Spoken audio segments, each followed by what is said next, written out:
जय श्री कृष्णा, राधे राधे। आज की वीडियो में जानेंगे सफला एकादशी का व्रत कब किया जाएगा, कब सफला एकादशी का पर्व मनाया जाएगा और एकादशी का पारण का नियम जानेंगे। आज की वीडियो में क्या खाएं क्या ना खाएं, इस व्रत में एकादशी का पारण शुभ मुहूर्त क्या रहेगा, जानेंगे आज की वीडियो में। अगर आप हमारे चैनल पर नए आए हैं तो हमारे चैनल को लाइक कर ले, सब्सक्राइब कर ले, शेयर कर ले। आइए अब जानते हैं इस साल की सफला एकादशी के व्रत की जानकारी।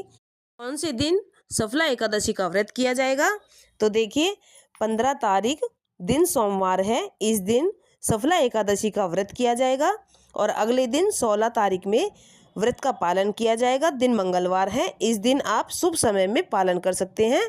एकादशी तिथि प्रारंभ होगी 14 तारीख में शाम को 6:49 पर, जो कि 15 तारीख में 9:19 तक रहेगी।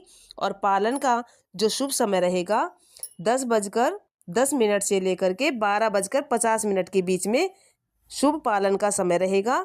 तो आप 16 तारीख में पालन कर सकते हैं व्रत का।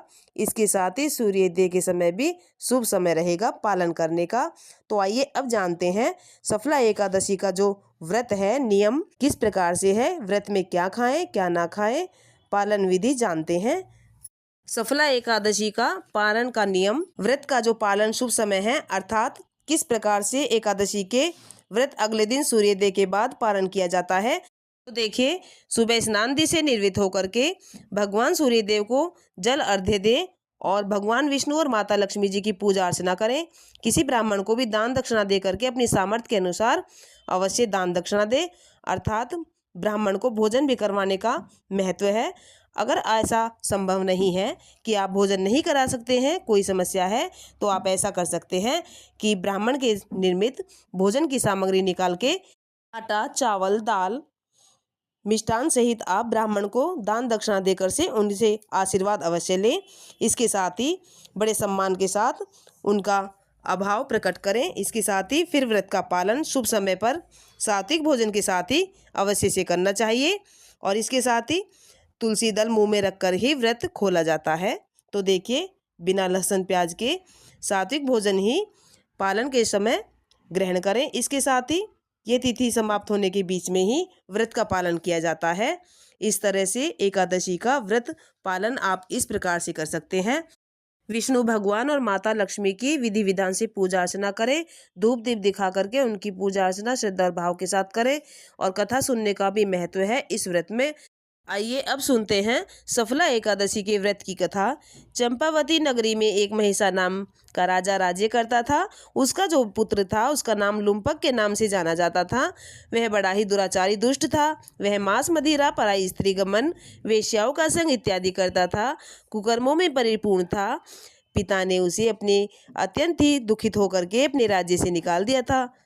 फिर वह लुम्पक एक वन में जाकर के पीपल के वृक्ष के नीचे जाकर के बैठ गया और भगवान को हाथ जोड़ करके याद करने लगा।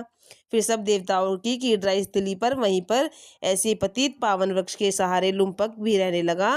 परंतु फिर भी वह उसी टेढ़ी चाल पर चलता रहा और ऐसे ही कुकर्म करता रहा। पिता के राज्य में चोरी करने चला जाता था तो पुलिस पकड़ करके वहाँ से ले जाती थी और इसके साथ ही उसकी जो आदतें थी वह नहीं छूट रही थी। तभी एक दिन पौष मास की कृष्ण पक्ष की तिथि में रात्रि के समय लूट मार करके अत्याचार करके सिपाही उसके वस्त्र उतार करके वन को भेज दिए।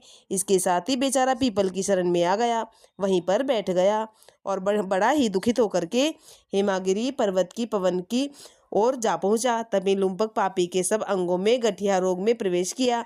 इसके साथ ही पांव पकड़ अकड़ गए और सूर्योदय होने के बाद कुछ दर्द होने लगा। इसके साथ ही वह बहुत ही अत्यंत दुखी हो गया। जीवों को मारने में आज वह असमर्थ हो गया। वृक्ष चढ़ने की शक्ति भी उसके अंदर नहीं बची। वह तो अत्यंत ही दुखित हो गया। इसके साथ ही नीचे गिरे हुए फूल बीन करके पीपल की जड़ में रख कर कहने लगा कि हे प्रभु, इन फलों का आप भी भोग लगा लीजिए। मैं तो भूखा ही हूँ, लेकिन मेरी भूख हड़ताल करके शरीर छूट नहीं रहा है। इसके साथ ही मुझे अत्यंत ही कष्ट हो रहा है और मेरे इस कष्ट से भरे जीवन से मुझे मौत मिल जाए। हाथ जोड़कर क्षमा याचना करने लगा और मुक्ति की अपेक्षा करने लगा।